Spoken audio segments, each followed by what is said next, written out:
What's happening, guys? Welcome to the Dynasty War Zone, the People's Dynasty podcast. On today's show, we are continuing our stock up, stock down from a Dynasty perspective.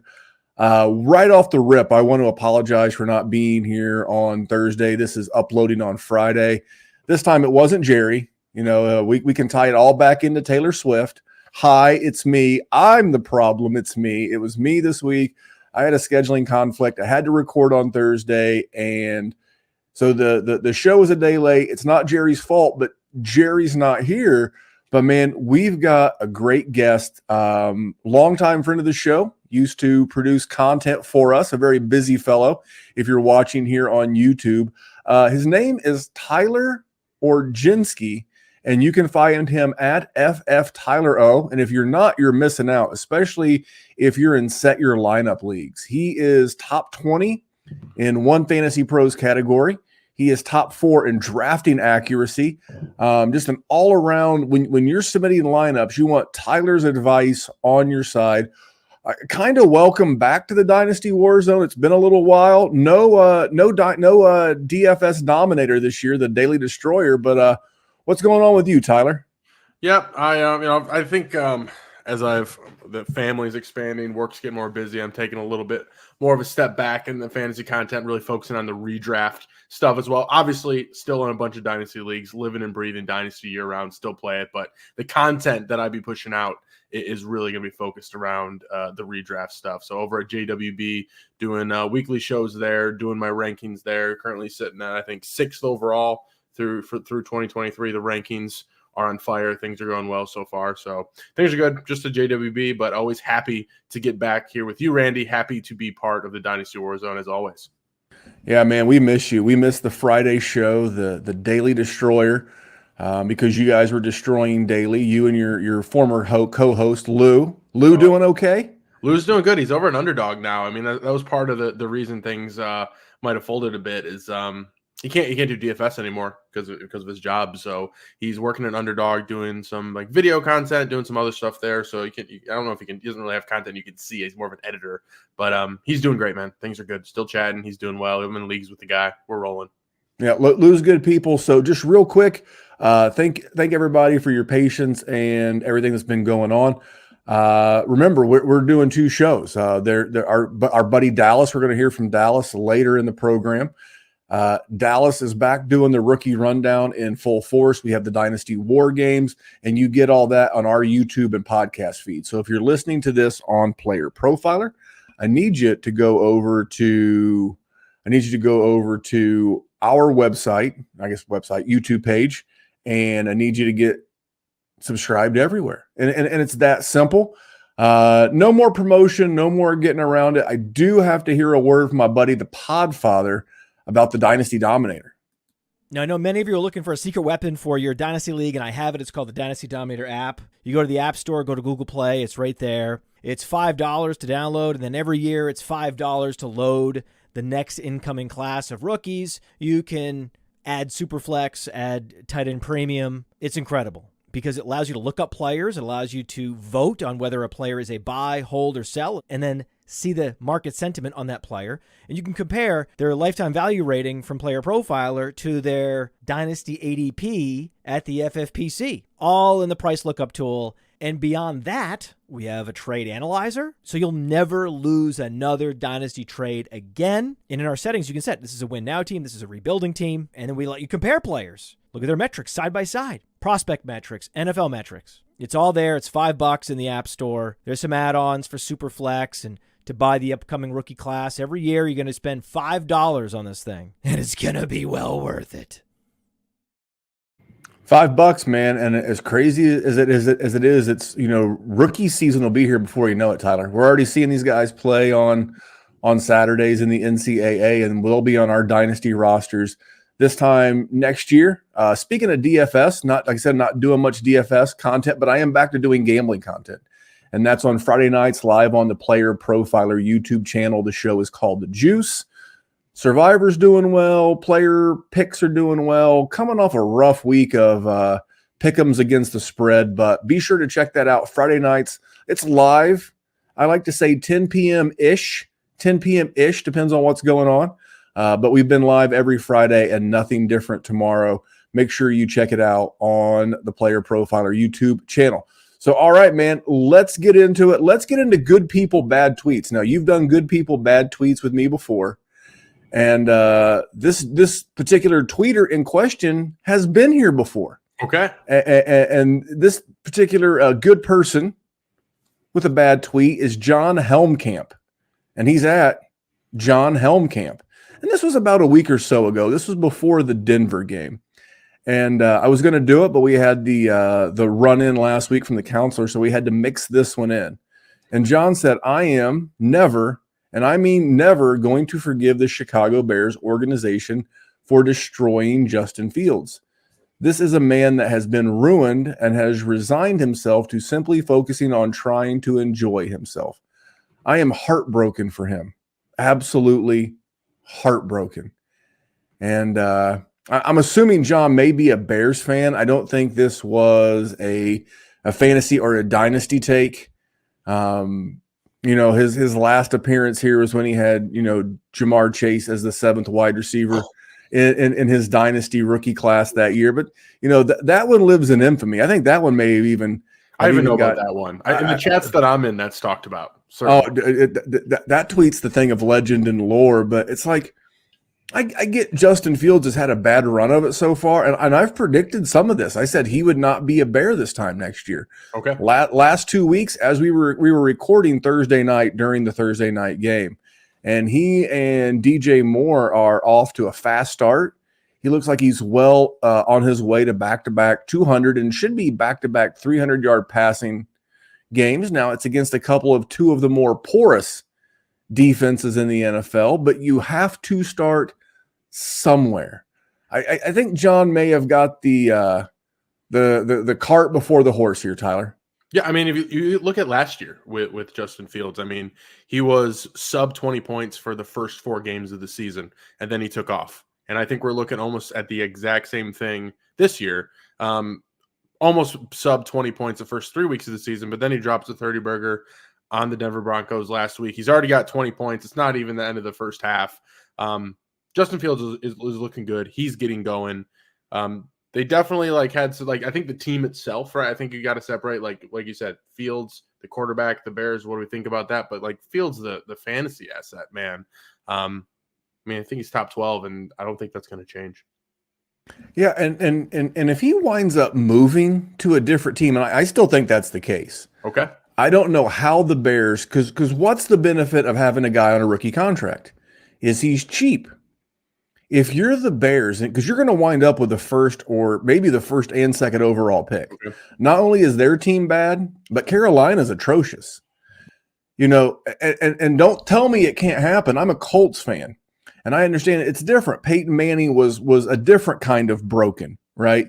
He had the neck issue, but he wasn't as broken as maybe we were led to believe, because he went on and led Denver for about a 5-year run that was really, really good. Super Bowl, yeah. He backdoored a second Super Bowl in Denver, and they let him go for a generational QB prospect in Andrew Luck.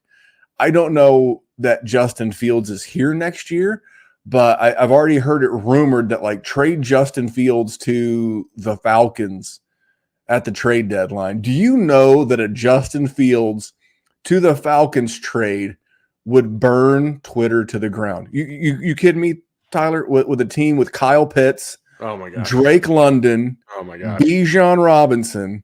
If you added Twitter darling Justin Fields to that, what happens? What happens is Fields. I'd probably say, well, Bijan's probably right where he's going to be. Drake's probably going to go up to top 15, top 12 asset, and people are talking about Pitts being the tight end 1 overall once again, just like they have for years. So it would shoot all directly up, man. For the first time, I think I would be more in on Pitts. He's seasoned, and everybody needs to understand that tight ends too. That tight ends take a hot minute. There's not always a lot of Sam Laportas. Evan Ingram had a good rookie year, and then before that, you've really got to almost go back to Jeremy Shockey. Dude, I love Jeremy Shockey. Easy to love. Party like a rock star, play like an all-star, hammer like a porn star.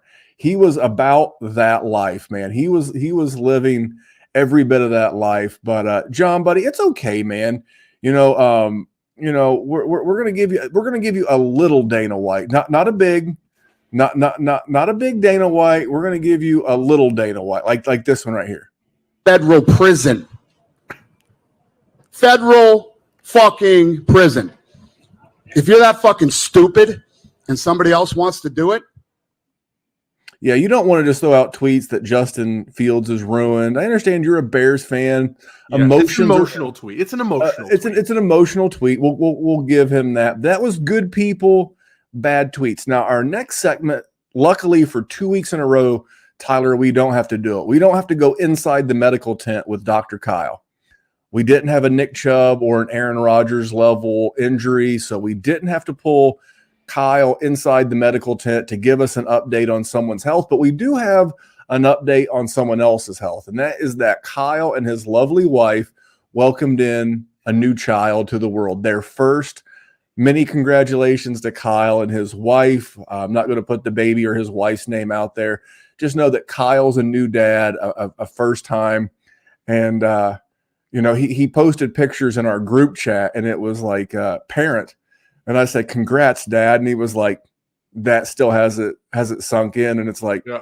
I mean, I know you're a father as well. Yeah. So it's an incredibly humbling and special feeling. So from me, from Tyler, I'll speak on behalf of Jerry and every member of the DWZ when we say congratulations to Kyle and his new family. Absolutely. And hope the baby sleeps decently. I think that was like the one thing. My son is 4. So like still, he's sleeping now. But the first year, I think you can't ever really describe what lack of sleep will do to somebody. It is a life-altering experience. So all the luck with the baby sleeping. Yeah, the first piece of advice is get the little fella in a routine of when to sleep, when to get up, when to feed. Routine. And as they become teenagers, which is what I have, so like you're kind of in the middle. He's got the newborn. You've got the little ones, and then I've got the teenager.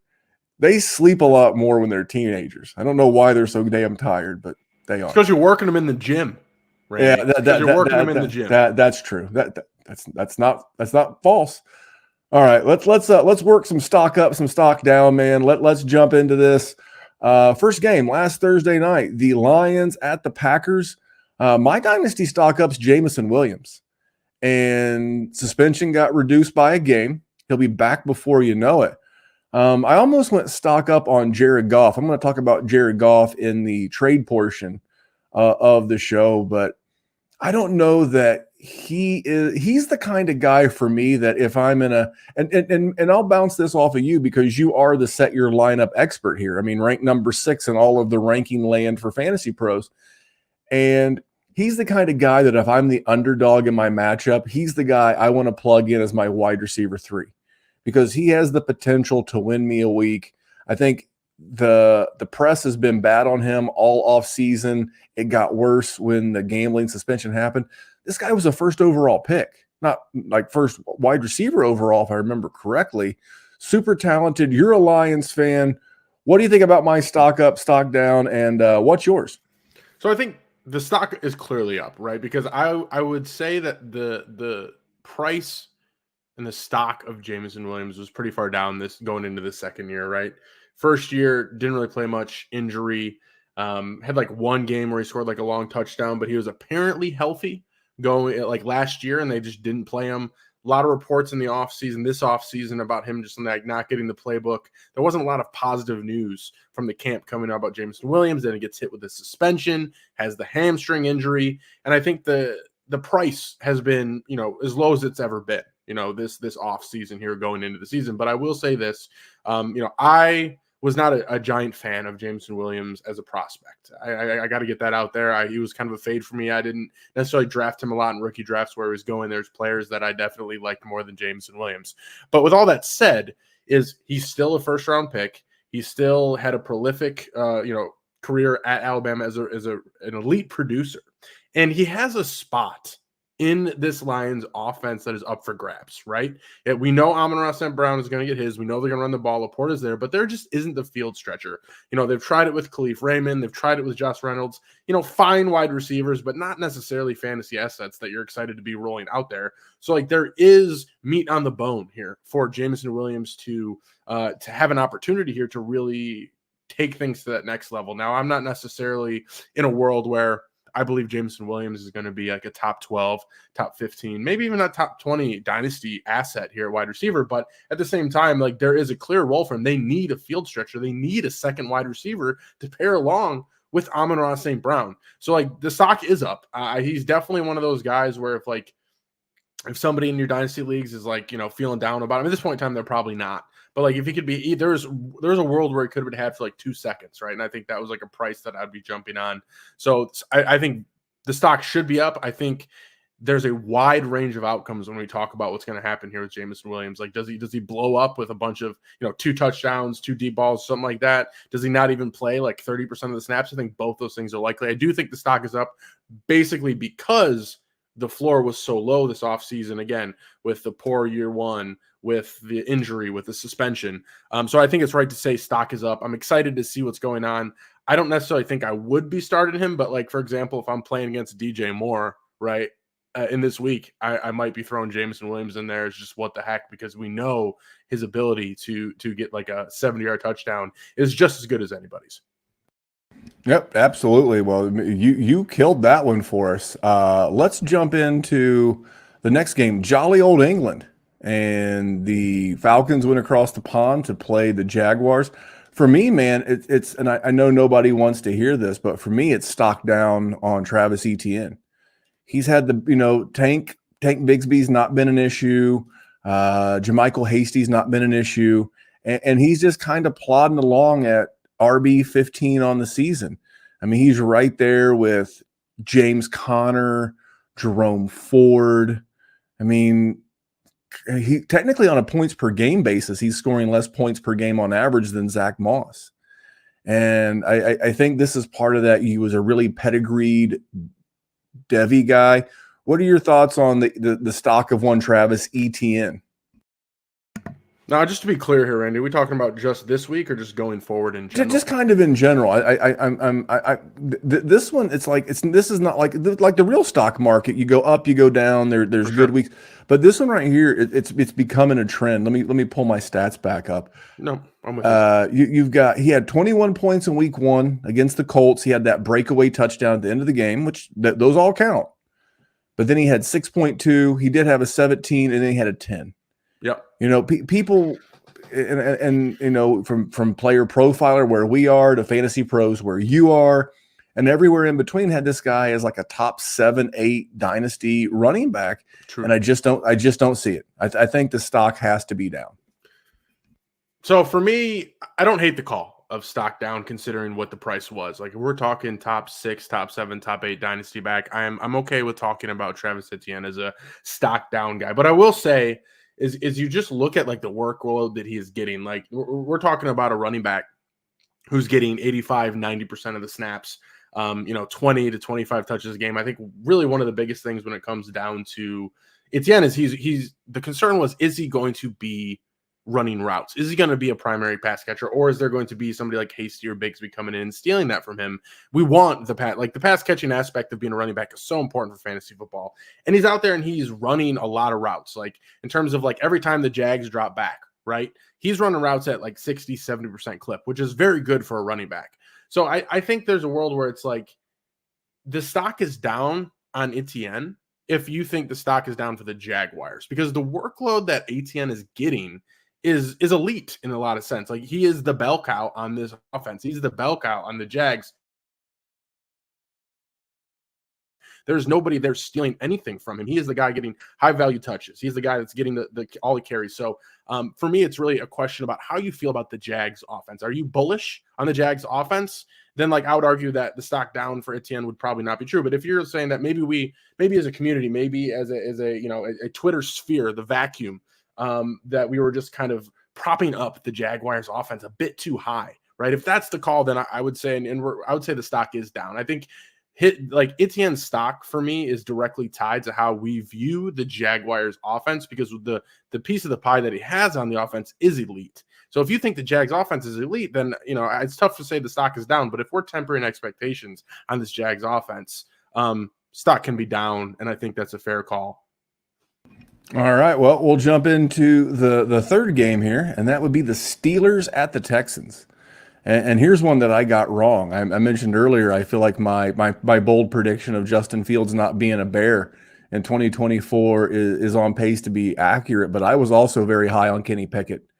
And he looks lost. And I mentioned last week that I think the whole performance of this Steelers offense is like, I think they need Deontay Johnson back. They got the super fast guy in Calvin Austin. They've got the boundary guy in Pickens. They got the tight end in Freiermuth, but it feels like Deontay may be a big part of this offense, but I have not liked what I've seen out of Kenny Pickett. For me, he's a stock down. What are your thoughts on Kenny Pickett? I'm with you. Stock down. Absolutely. I think there's the question that really comes down, because I never thought Pickett was necessarily that good. I definitely had some, he was not my quarterback one in that class. He was taken as a quarterback one off the board. There was a couple games there, where there was a little bit of optimism, but I think he threw 7 touchdowns in 9 or 10 games. Forgive me, but he threw less than 1 touchdown a game last season. Obviously, can he improve? That's what a lot of people were hoping for going into this year. But at the end of the day, just I don't necessarily think Pickett's that good. Matt Canada's not helping the situation. The offensive line's not helping the situation. The Deontay Johnson injury is not helping the situation. Now Freiermuth is out for a couple weeks. Not that he's been necessarily doing much. I think generally speaking, I'm with you on stock down Pickett. There's just if you want me to find a nugget of optimism, Randy, I just can't find it. Yeah, and I wanted to believe. I thought they'd run him a little bit more a la Daniel Jones. They've not done that. If I were to tell you from an EPA, expected points added per play, if I were to tell you the bottom 5 teams in the league were the Patriots, the Browns, the Giants, the Jets, and the Steelers. Now, the Browns are a little bit of a misnomer because they had the run really shitty game with the rookie quarterback last week. But the Steelers are last, dead last. Their offense on an EPA standpoint is the worst in the NFL. Got to be concerned about Kenny Pickett. I'll tell you who I'm not concerned about, because I love what I've seen. It's everybody's running back 3 on the season. We all predicted this, right? As genius fantasy analysts. Colts hosted the Rams. Dude, it's got to be stock way up on Kyren Williams. Year 2 running back. This is the trap we can't fall into when next year we get beat about the head and neck during rookie season about someone being a quote-unquote suboptimal athlete. Yeah, you know what? He's a optimal athlete. So is his teammate Puka Nacua, by the way, and they're both scoring really, really high volumes of fantasy points. I liked Kyren Williams last year. I was a little dejected, but, he was hurt last year. He had an ankle issue coming into camp and never seemed to get right, but he's clearly impressed his coaching staff. They're going to get Cooper Kupp back, should open up some more running lanes. I'm way stock up on Kyren Williams. I saw one of our patrons ask, hey, would you give a second for him? I'm like, in a heartbeat. Yes. We're in point scoring season, gang. Take the man and run. You can get more seconds. It's hard to replace a guy who's scoring 20 PPR points a game, Tyler. I mean, I'm with you in totality, Randy. I was absolutely in on Kyren last year. He was one of, I think I'll be honest with folks here. I think he was like my number 2 or number 3 running back in the class. Then the combine hit, the draft hit, he slid to day 3, and I was out, right? And then he had a bad year. So I was out on Kyren. I did not stay steady on my Kyren love. So essentially him to see him do well is great. I can't reap the benefits anymore because I gave up. I'm not going to take any victory laps because I gave up. But at the same time, I'm not completely surprised. And I think that it really speaks to the position of running back, right? I think it's one of those positions in the NFL where you don't necessarily have to be the most talented individual to get great volume. I think that is true at the wide receiver position. I think talent wins out. You earn targets. But when it comes to carries in the NFL, carries are given. They're not necessarily always earned by being the most talented guy. And you don't have to be the most talented guy to produce well at running back. We see that time and time again. So stock is way up on Kyren Williams. I find myself putting him in the top 12 almost every single week. He's a difference maker for folks. I don't think it's too bold to say that Kyren Williams is teetering on a league winner for the year 2023 at this point in time. There's just no one there that is taking anything from him. He's a bell cow. He's getting majority of the snaps, majority of the carries. He's getting the goal line looks. He's getting targets. I mean, there's nothing about his workload that could literally be better. Like realistically, everything you want a running back to do, he's doing. And the Rams offense, I think everyone is super down on going into the season. And I think people just forgot how talented and how sharp Sean McVay is. And he's able to figure things out and make other coaches look stupid. And he's able to outsmart them with less talent. So stock is way up on Kyren. I would send 2 seconds for Kyren in a heartbeat. This might be a bold take here, but like if I'm a contender, I would not be opposed to trying to move a first for Kyren Williams, as I think he is that much of a difference maker this year. Yeah, it would 100%. If you thought you were locked into 109, now I would want to suck it back. I'll be honest. And especially in Superflex tight end premium, I would be selling that story. Hey, look, with the quarterbacks in this class and Marvin Harrison Jr. and Bowers, the tight end, and all these guys, I got to get a second back because I just did this. I did it in a different trade. But this is the kind of trade that I think I'm talking about is I recently sent what I hope to be, this is a league Tyler's in with me, I sent what I hope to be a contender's first for Rachaad White and what should be the 101 or 102 overall in the league. So hopefully I literally moved back like 5 draft positions and picked up Rachaad White. It looked like, it didn't look as good on paper as it ended up being strategically, but that's what we're talking about. All right, next guy. I know we tend to not like old players, but man, how do you not like 14 targets and 13 receptions for Alvin Kamara as the Buccaneers went into New Orleans and beat the Saints?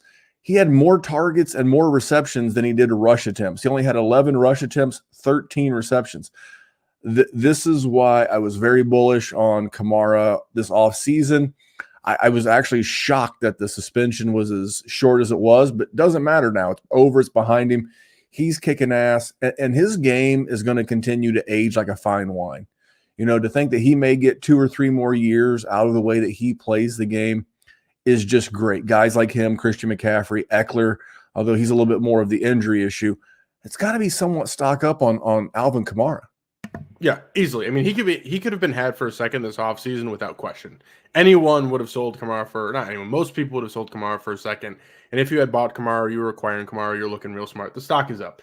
Let's talk about those targets real quick. Like, obviously, 14 targets, 13 catches. We're not going to see that much every single week, but it's clear that he is a primary focus in this pass game, right? We saw Olave, his piece of the pie kind of dip. I don't necessarily think that's going to be a problem going forward too much, but at the same time, he has a very prominent role in the pass game. Again, love that for our running backs in fantasy, and more so it is 76% snap share. I mean, Tony Jones and Kendre Miller, I think, a lot of Kendre Miller propaganda on the timeline for the last couple months. Not to say I wasn't taking part in it, but I necessarily wasn't shooting it down. So I can't really hate on the Kendre Miller truthers out there. But one thing's for sure, Alvin Kamara comes off suspension. He is the guy.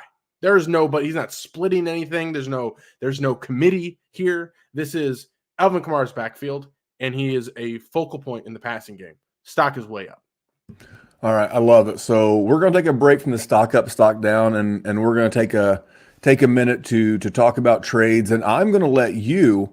I mentioned the one that I did, but I actually did a little bit of a different trade, and I got a new sound bite for this one. It's the new trade sound bite. And I make nothing, zero, zilch. By the time I pay all my scientists, all my people in my research department, lab coats, it's a wash. Well, why you do it then, baby Billy? Well, because I'm selfless, and I want to heal as many people as the dear Lord lets me. I have no idea what that has to do with trades. I just really like it. I think that shit's funny. So I'm in a league, and I am in the absolute last year of contending in this league. Okay. Everybody's old. I won the league last year. I've been in the league. This is the 5th year. Okay. And this was with a bunch of our Dynasty content creator peers. Okay. This is Rich Dotson from the Nerds. This is Tyler Gunther from the Dynasty Happy Hour. go on and on and on. Lot of great Dynasty content creators in here. I've been very fortunate. I've had a good run. I went second, fourth, second, first. But this is the last year, man. I've got guys like Eckler, Alvin Kamara, Miles Sanders. I got Roshan Johnson. I mean, that's my young running back. Wide receiver, pretty loaded. I got Kupp, Ayuk, Diggs. I'm pretty low. I got George Kittle. Mm-hmm. You don't hear a lot of young hotness. You hear a lot of like veteran point scorers. It's a little dusty, but it still feels good. It's a very win now team. Mm-hmm. Traded a lot of picks to get there, but my quarterbacks in this league, I've only got 2 of record. I've got some good backups. Should the worst case happen, like should something happen to Sam Howell, I've got Jacoby Brissett. I've got Sam Darnold. Should something happen to Brock Purdy, and I got Mitch Trubisky. I don't know that would be worth anything. I think I would be doing probably more harm than good by plugging that dude in. But I had Garrett Wilson on this team, and I love Garrett Wilson. Absolutely. Handed an unfortunate series of events. Not his year anymore. But I went out and I made a trade, and I sent Garrett Wilson, and I got back Jared Goff, Cortland Sutton, and a lock. I mean, an LOCK lock to be the 201 for Garrett Wilson. That feels good. That feels good. I mean, I didn't want to move Garrett Wilson. He's like, he's like my dynasty wide receiver 5-ish, give or take. Don't know what his quarterback looks like, but he was my guy that I thought was going to jump into that Justin Jefferson tier. But he's not helping you this year. He's not. He's really not helping me this year, and I really, really need it. Now Jared Goff is my best producing quarterback in this league. So I basically sold Garrett Wilson for parts, but Cortland Sutton's been doing okay with Russell Wilson as the QB. Absolutely, he's like the new Michael Thomas in this Sean Payton offense. I mean, he's been solid. He's a flex. He's startable, man. He's giving you points. He's a contributor. And this is a must start 3 wide receivers in this league. Give me a little insurance with Ayuk and Diggs and Kupps coming back from the IR. So that's a trade that I made. I thought I would share that with you and get your thoughts. Yeah, I think generally it's good, and I think we do this every year where we talk about how good the next class will be. But I do like the 2024 class. I think the 201 13th pick there is going to yield a pretty solid player. Right, a lot to happen. We don't know who's going to declare.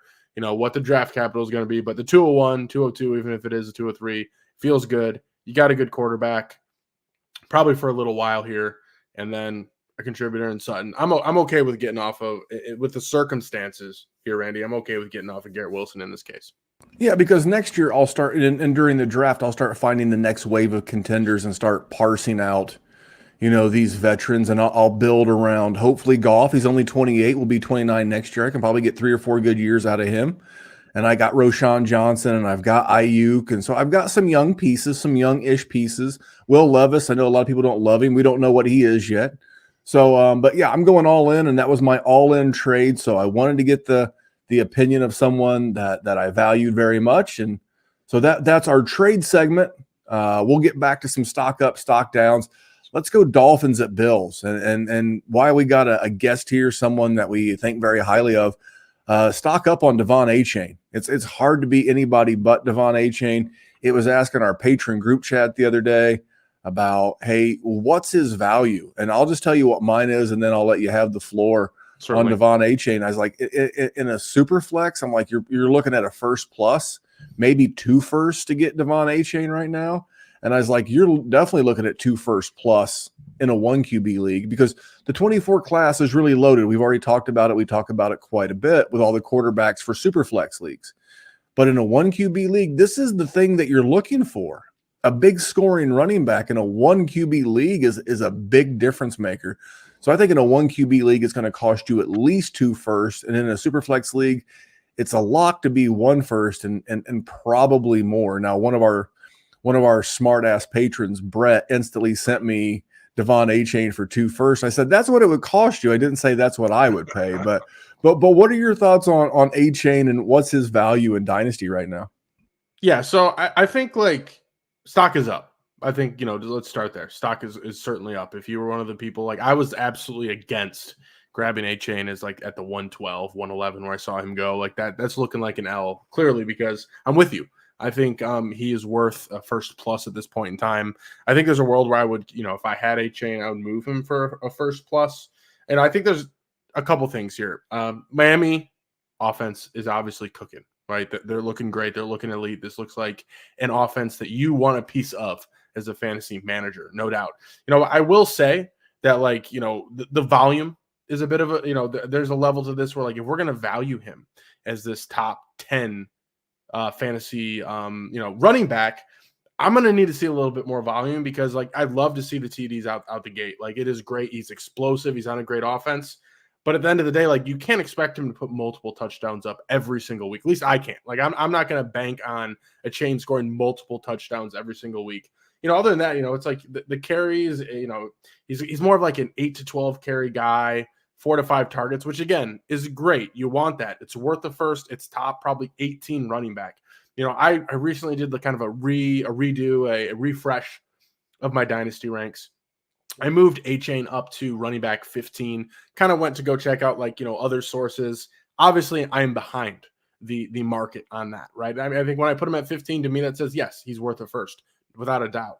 If people took him at the end of the first in the rookie drafts in 2023, absolutely worth it. But I think there's a level to it where it's I need to see a little bit more volume to be able to anoint him as a top 10 dynasty running back, because I just am not going to, buoy on, tie myself to the fact that he's going to score all these touchdowns every single week, because it's not sustainable. I know it's kind of a cliche thing to say as an analyst, but multiple TD weeks, I don't think that's something we're going to be able to bank on. I think there's a world where the season ends and he kind of settles in as an RB2 on the season, very much a contributor to your season, but I'm here. I think stock's up. I think he's worth a first, a bit plus.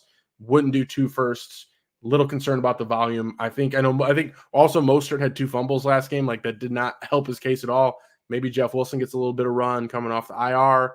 I think it's a little bit more of a committee than people are going to give him credit for, because he's really being propped up by these TDs. Yeah, I went through. That's the one thing about MFL is that if you're on the desktop or a laptop and you can look, you can get your where your drafts went pretty quick on their format.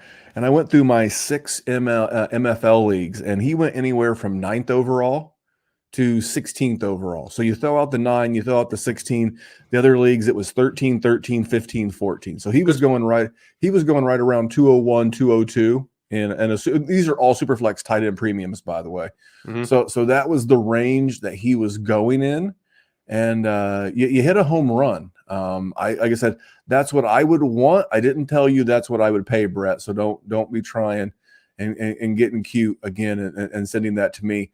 Ravens at Cleveland. I had no real takeaways from Cleveland because of the DTR. Did not look good, Bob. But dude, I'm stock up on Lamar.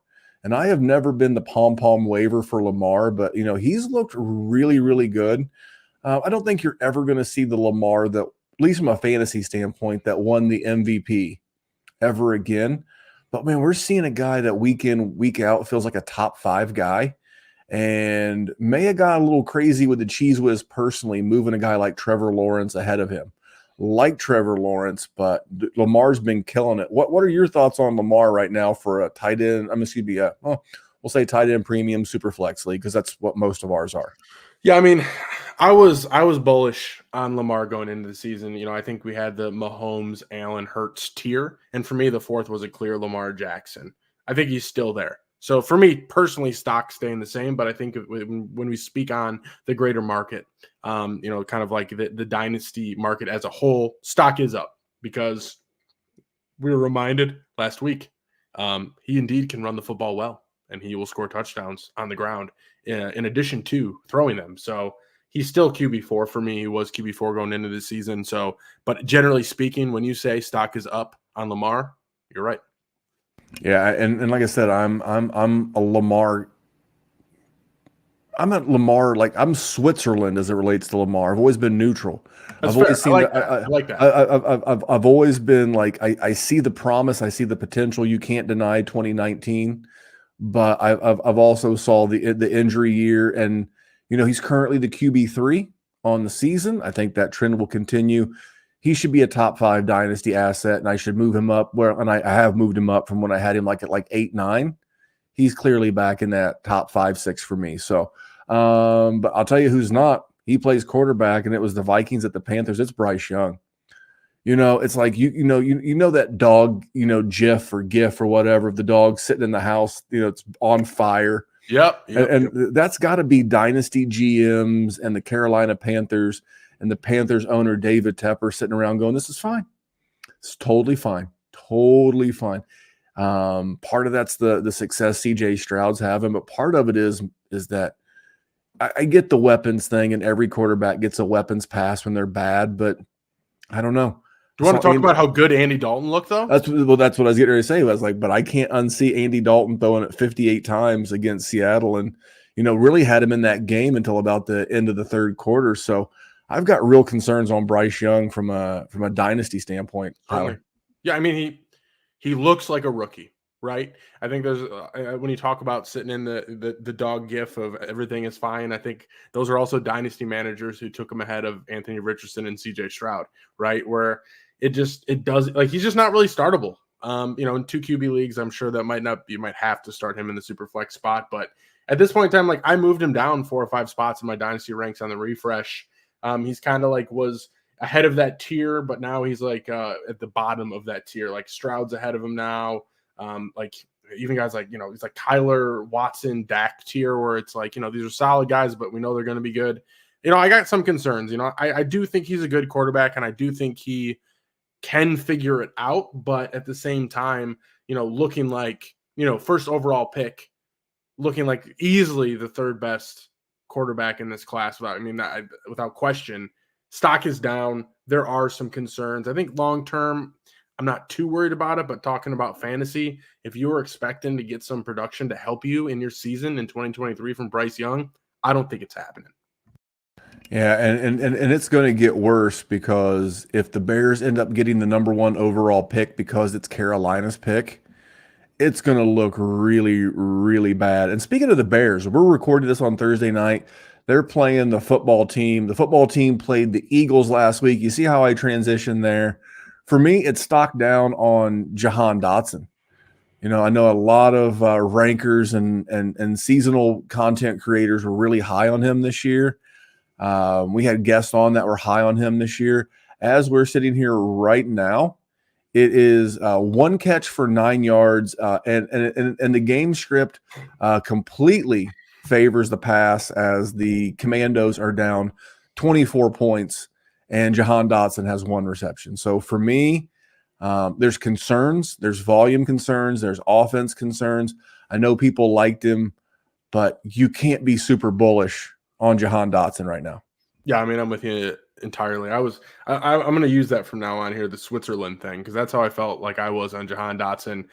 Didn't hate the guy, but there's always somebody who liked him more, Randy. And I'm happy that somebody liked him more, and that I have no shares. I have not drafted Jahan Dotson anywhere. Hasn't eclipsed over 40 yards on the season at all. Got a garbage time touchdown with the Eagles last week that kind of saved his week. But besides that, especially after this game, like, Jahan Dotson's unstartable, man. Like that is kind of where we are with that. And with that, when I say that, I mean that. And I think it makes it pretty easy and pretty clear cut to say the stock is down.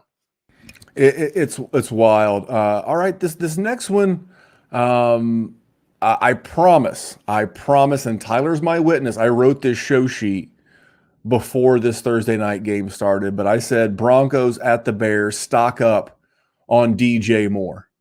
Dude, DJ Moore is having a game. I interacted with Nick Whalen. Nick Whalen, friend of the show, he posted on X the other day that, all the things that DJ Moore's on pace for, and he's really on pace for about a normal amount of receptions, a little bit ahead of his, career high of 1,175 yards. So he's on page for 1,250-ish, which is great. The really cool thing to see is that, especially with a 2-touchdown game tonight, he's on pace, according to Nick's stats, he's on pace for about 9 touchdowns. I'd say that would extrapolate out to that 10-11 range. I've always wanted to live in a world where DJ Moore was a double-digit touchdown wide receiver. We may be there. The stock may be up so much right now, it may be unpurchasable, if that's even a word. But you got to be excited if you've weathered the storm with DJ Moore, Tyler. Yeah, I would agree with you. I have gone every which way with DJ Moore in my dynasty career. I have been up, I've been down, I've been up, and I've been back down. I've gone on record this year saying that DJ Moore was a wide receiver 3 with upside. I'm pretty content eating that L at this point in time. I think he's obviously going to be a wide receiver 2 at the very least. I just didn't have enough faith in the Bears offense, and I kind of looked like I was right out the gate here. But in easier matchups, they seem to be feeding him the ball. My take or my downness on DJ Moore was not really about him as a player. We know he's talented. It's just my faith was just not in Fields and this Bears offense. But I think tonight is proving that, he is going to be a legitimate wide receiver 2 in fantasy. He is a legitimate top 18, top 20 wide receiver in the league. And the Bears are using him correctly, which is something that we haven't necessarily seen. So, I think stock was up prior to this game, but stock is through the roof right now, Randy. 100%. Well, on this next game, I'm not going to give you a stock up or stock down. I'm going to give you a stock to buy, and that is T. Higgins. And now last week I had him as a stock down, and you may say, well, that makes sense. I mean, he's a guy that has scored 0, 4.1, and 3.9 fantasy points in 3 of his 4 weeks. He did have the monster game week 2 against the Ravens, but that was buoyed by 2 touchdowns. Here's the thing about T. Higgins. They're not going to be able to afford to pay him. And at the end of the 3rd year for Jamar Chase, they're going to have to break him off. They can't afford to have 2 $20+, $27+ million a year wide receivers. And do you know whose bye week happens to fall right during the NFL trade deadline week? It's Cincinnati. They're on bye week 7. And they've got the Cardinals, which is it's a feisty game. The Cardinals at home this year have been very, very tough. They beat Dallas at home. They played closer to San Francisco than that final score indicated. And they should have beat the Giants at home. They really should have. So this and they should have beat the Commandos, by the way, week 1. So they're very feisty. And if the Bengals were to lose one or both of these next 2 games against the Cardinals and the Seahawks during the bye week, do you say, hey, Joe Burrow's injured, we're going to need more talent?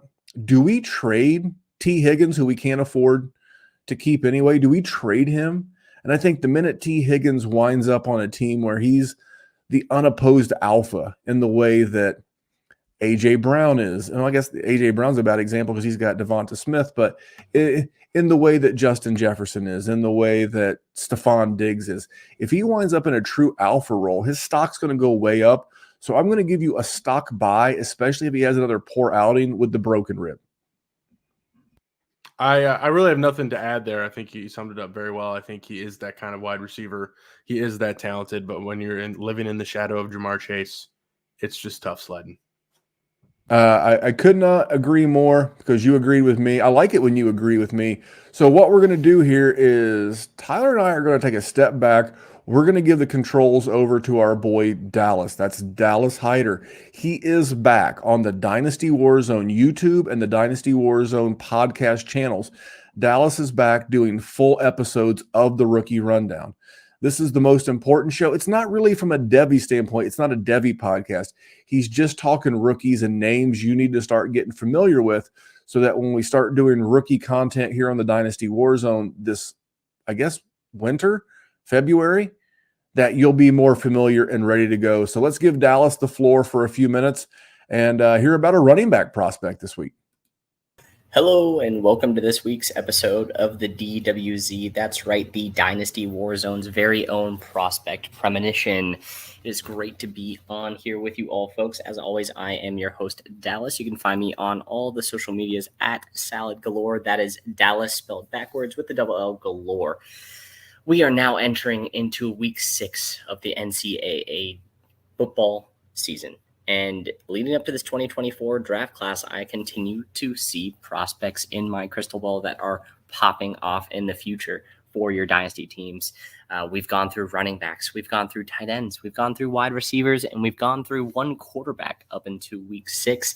And so now it is time to revisit the running back position with a guy that, me being an Ohio State fan, I personally hate that he goes to a school that we constantly get pitted up against and constantly have a hard time with in Notre Dame. But I am talking none other than Mr. Audric Esteen, the running back from the University of Notre Dame. For those of you that are not familiar with Mr. Odrick, he is a true junior coming off of a very, very solid 2022 campaign for the Fighting Irish. He's a big boy too. He's coming in 5'11", 227. Last year, just really solid numbers, just a hair under 6 yards per carry average, a hair under 1,000 yards in the season, double-digit touchdowns, meets all the stats measurements that you would want. But what I love about Odrick is when I see him on the field, I see someone that has a game that's going to translate to the next level. Like I said, he's a thicker back. He's 5'11", 227, every bit the size that you want to. And you would think that he's a true physical bruiser, which would be correct. He seeks out contact more so than most running backs do. But he's not what I call a bowling ball. He has a lot of juice and a lot of just linear speed and linear momentum that he likes to carry around on the field. When he runs, he is very much north to south, which is what I always look for in a running back. Very decisive, and he's got the great burst and straight line speed to turn those runs into big plays. On the season, just in 2023, this year for the Fighting Irish, in 6 games, he's averaging 7.1 yards per carry in each game, short of the first game this season against Navy, which all they can do is stop the run. He has had a run of 22-plus yards. He has multiple 20-plus yard runs in 4 out of the last 5 games. And the electricity of his runs are what is really impressive. When you see this big-bodied running back running down the middle of the field, you would anticipate that, maybe if he breaks a tackle, he can beat the slower safeties, that type of thing. But a lot of his runs that are of those big chunk play varieties is him pulling away and separating from DBs. His contact balance is very, very good, which will be a theme for all of my running backs throughout this season. If you have followed my content in the past, you will know that that is what I look for more so than anything. Does the person I'm looking at go down on first contact? If they do, I'm probably not interested. And when it comes to Odrick, with that athletic nature and that big-bodied frame, it usually takes more than one DB to take him down, which is really fun. Like I said, for the Fighting Irish, been super consistent over the last 2 years. Straight line speed allows him to outrun a lot of angles, and very, very physical. He's going to be a pretty good athlete. Will he be elite? I'm not positive. And honestly, that's the only question mark of his game, really. Having a physical play style as well, it's something that you have to be wary of. We've seen a lot of those physical grinded out running backs kind of take their lumps as it goes. But he's just progressed as a runner each of the last 2 years. His physical size has gotten better. He's shown up to Notre Dame thicker each of the last 2 years. And against top 25 teams, he's still showing out with these gaudy averages of 7+ yards per carry. Last week against Duke, in a victory in a game where all Duke had to do was stop Notre Dame because they weren't able to do it. They weren't able to. He ended up putting up a solid 2-touchdown performance for them, had a really back-breaking run to end the game for Notre Dame against Duke, a 30-yard touchdown, one of his 2 on the day, like I said. And it's just what you get. It's kind of a trope. He gets better as the game goes along, and it's something that I'm excited to see at the next level. He's going to continue to do this, and he's coming from a Big Ten Power 5 conference school. It's just impressive, and it's someone that everyone should be paying attention to. He's not a running back that's getting a lot of hype in this year's class, but that's because there's a lot of them out there that are interesting. When it comes to the size, speed, weight combo that you get with an Odrick Esteem, there's few backs in this year's class that can truly match what he does.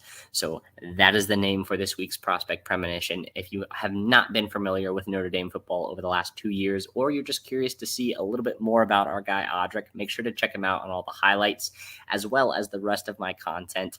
If you're paying attention, I have started dropping my weekly content again with my first rookie report card episode of the week this past week. So make sure to tune in and get all of those rookie nuggets, both from the 2022 class and the 2023 class. Until next time, this has been the Prospect Premonition, and let's all look into the crystal ball. Dallas, sharp as always. Love the call there. Love the content. It's something I've been thinking to myself too. I mean, I added that segment this year because every year I'll speak for me personally, and I'll because I'm a listener and I'm a Dynasty gamer too, guys. I create content, but I'm a Dynasty gamer too. And every year I feel like these college players and rookies sneak up on me. And I feel like I'm always playing catch up as it relates to these guys. This has been tremendous for me. I'm keeping a notebook. I listen to Dallas's show. It's been absolutely tremendous. The rookie rundown. It's Mondays or Tuesdays on the Dynasty Warzone Network. Be sure to check out Dallas and follow him at Salad Galore on Twitter. All right, let's wrap up these last 5 games. We'll get you out of here. I appreciate you so much for jumping on. Cardinals at San Francisco. It's got to be stock Brandon Ayuk, man.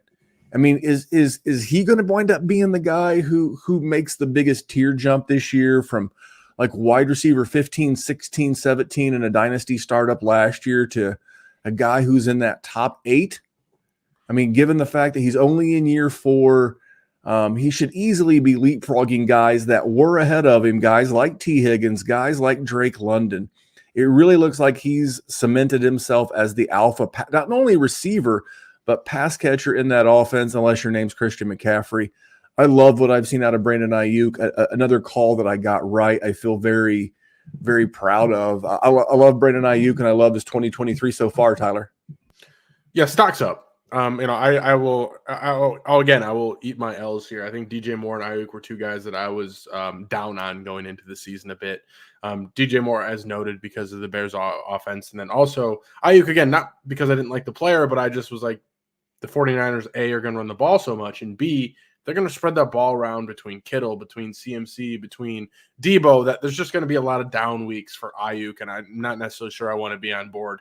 But he is separated himself as being, the best pass catcher throughout these couple of weeks. I think he's only had 1 down week. Debo was a little injured, but stock is up. He's looking great. He's looking improved.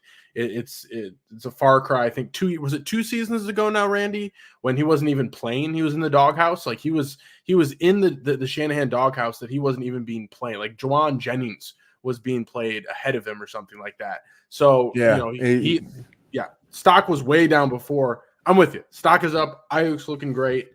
I think there's a world. I'm not just like DJ Moore. I'm not necessarily going to be certain that they're wide receiver ones, top 12 guys, but top 18 wide receivers, absolutely. Stock's up. I'm big Ayuk guy. I want good wide receivers tethered to good offenses. Let me ask you a quick pop quiz, hot shot.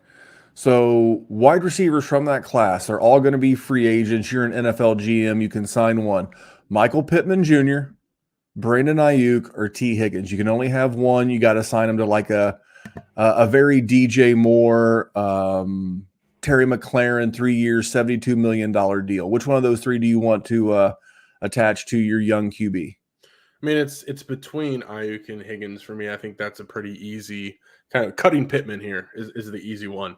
Keep Trey cut. There you go. Yeah, you're cutting Pittman for sure. Yeah, we're cutting Pittman for sure. I mean, this is a good question. I think I did it because we talked about Higgins. We're not going to get to Pittman, but they're all in the same draft class. They're all going to be potential free agents at the same time. I just thought that would be a question worth asking from a dynasty perspective. Yeah, I mean, I think I'd go Higgins still, but I mean, I'd welcome myself being wrong. They're that close though. I mean, they're neck and neck.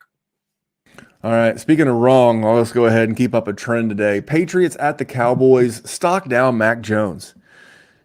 So I don't know his name. I think he's hilarious. I see him on Instagram. He has a non-US accent, and he's like, Jesus Christ on a motorbike. He talks about, when something's off kilter, and that's the way I feel about Mac Jones. I watch Mac Jones play football, and I'm like, Jesus Christ on a motorbike. What are you doing? What are you doing, man? They brought you in weapons. Now that's not Stephon Diggs and Travis Kelce, but they brought in Mike Gesicki. They brought in Juju. They brought in Zeke to help with the running game. They brought in Bill O'Brien. They gave you a real offensive coordinator, and you only look worse. The excuse that it was Matt Patricia and Joe Judge last year, that's behind us. I couldn't be less impressed with Mac Jones, and it's a bummer. I thought he was a guy who could be like QB 15, 16 and be very solid, but he's been dog water right now, man. Stock's down. He's in that Pickett range where it's like we were hoping for a step forward, and it just did not happen. The issue with, Pickett actually has weapons. I don't really think Mac Jones does. Like, I'm uncertain that there's a starting offensive player that runs below 4.6 on the Pats. It's just there's just not a lot around him. Like Juju, no. Kendrick Bourne, I think, has flashes. I mean, Hunter Henry's a very solid tight end, but there's just not enough around him right now. Even if there was, I'm uncertain that it would happen. I think he got benched for Bailey Zappi recently. So stock is down. It's really tough to even have any confidence throwing in Mac Jones. It's same with Pickett. You have very low confidence throwing them in your super flex spot or your second QB slot, just the way things are looking. The offense isn't operating. I feel like every game I look at the Pats every week, the game that they're playing has a 40-point implied total. It's a very I don't know if putrid is a little strong, but it's a very unfriendly fantasy environment whenever the Patriots are rolling out there. And, a lot of that has to do with Mac Jones. So stock's down.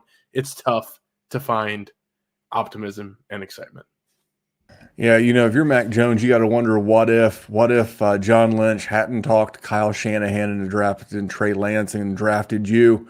What a world we could live in. But the Raiders, had a shot. Speaking of rookie QBs out of nowhere, Aiden O'Connell came in against the Chargers, but the stock up for me, and it stays up, is Josh Palmer. And, one man's loss is another man's gain. And, Mike Williams going down to an injury, not going to be back. People want it to be Quentin Johnston, that first round rookie with all the draft capital, and it just hasn't really, really happened for him. He had one catch last week, and I get Palmer only had 3, but he had 8 targets in this game and 7 targets in the game before. This is going to be a pass-first offense. They've got the bye to figure some more stuff out, but I'm big on Josh Palmer going forward. Yeah, I think that I would have to disagree a bit here. I just don't think Josh Palmer is very good. He's been given opportunity time and time again, and I just don't think he does anything with it. I don't think he's making this offense better. I don't think he moves this offense forward. I think he's kind of just like a warm body that they're tossing out there. He's gotten a lot of looks. He's always had an opportunity, and I feel like he just doesn't do a lot with it. For me, the stock's it's not a stock up, but it's not a stock down either. Here I am talking trash on Palmer, saying he's not very good, but he's out there. He's running routes. He's clearly the wide receiver too. And Quentin Johnson, as much as people want him to be the guy, he just is not. So he's playable, but I also I don't necessarily look at Josh Palmer as ever being a difference maker in your lineup. I don't think he's got the skill, the ability to do that. I think he's kind of a guy that we talked about Cortland Sutton earlier, where I'd rather have Cortland Sutton than Josh Palmer. So stock is pretty neutral for me. I understand the argument for stock being up on Palmer. I'm just not bought into him as a talent. All right. Well, we got a couple more to go, but I have one more word we got to hear from the Podfather. Hey, we're all starting new fantasy leagues all the time. And more often than not, where do we start our fantasy leagues at Player Profiler? On Sleeper. Because it's the best. You can imagine my excitement when I saw Sleeper rolled out. Sleeper picks, baby. And game stacking is the path to positive returns with these pick'em games. Find that sneaky shootout and set most of the players to go over their projection for that week. Or you find a game going to get dragged into the mud and take every member of the passing game for less than their projections that week. And if you pick up to 8, that's how you 100x your payout on Sleeper. It's called the Hail Mary. So if you use promo code Underworld, you get a $100 instant deposit match. Check out Sleeper's terms and conditions for details. These Sleeper picks are live in over 25 states. Yeah, buddy. Good old Sleeper. It's a lot of fun. I'm warming up to the new Sleeper format, man. They got rid of the little emoji character icon gimmicks. Yeah, feels much more grown up. Nice. That was nice. It was a much needed upgrade. I tell you who else got a much needed upgrade? Garrett Wilson. Zach Wilson looked like a real quarterback. And I mentioned earlier, I traded Garrett Wilson away, but if they force feed him volume's key. I mean, you're one of the best rankers in the world. I don't say that because you're on the show. I say it because it's true. It's verified by Fantasy Pros. You've been a top 5, give or take, fantasy, ranker for the last several seasons. And volume's king. And if he's going to get the volume he saw the other night against the Chiefs, it's got to be stock up. I'd love to see some touchdowns go on top of the volume, but I feel a lot better for Garrett Wilson and his dynasty GMs after the Sunday game. Yeah, I mean, I do too. I think it's just tough for me to understand, like, what are we going to be getting from Zach Wilson? The matchup here this week is a dream matchup. This is the week when, like, you feel good about starting Garrett Wilson. It's never going to be as good as it was with Aaron Rodgers. But yeah, I think stock is somewhat up. He's playable. He's force feeding him the ball because he's their best wide receiver by far, right? And we all knew that. That's not a surprise. You force feed your best wide receiver. It's a good sign. So it's just weird because the stock was so high. Like, the stock couldn't be any higher, Randy. I can't remember a time in the last 5 or 6 years when a second-year wide receiver was propped up this high. I mean, you were drafting Garrett Wilson as, in my opinion, his ceiling, going into the season. And the stock dropped back down, obviously, with Aaron Rodgers. But, I think with some life, with signs of life out of Zach Wilson and him just absolutely force-feeding Garrett Wilson the ball, I'm okay with a slight stock up here with G-Well. Yeah, it's hard to move him up too much. His value has held decently, but man, I'm such a fan, and I'm not an Ohio State guy. Last guy, I've been a big fan of his, and I've been one of his biggest defenders, and he's made me look really smart. Like his rookie year, he made me look really smart last year. This year, he's not helping the cause, No. Tyler, and that's Danny Dimes. Danny Dimes, stock down. The Seahawks went to the Giants. He looked like dog shit. Just not dog water, even worse, dog shit. He looked terrible. And I know people want to give passes. Oh, the offensive line's terrible and the weapons aren't. All that's true.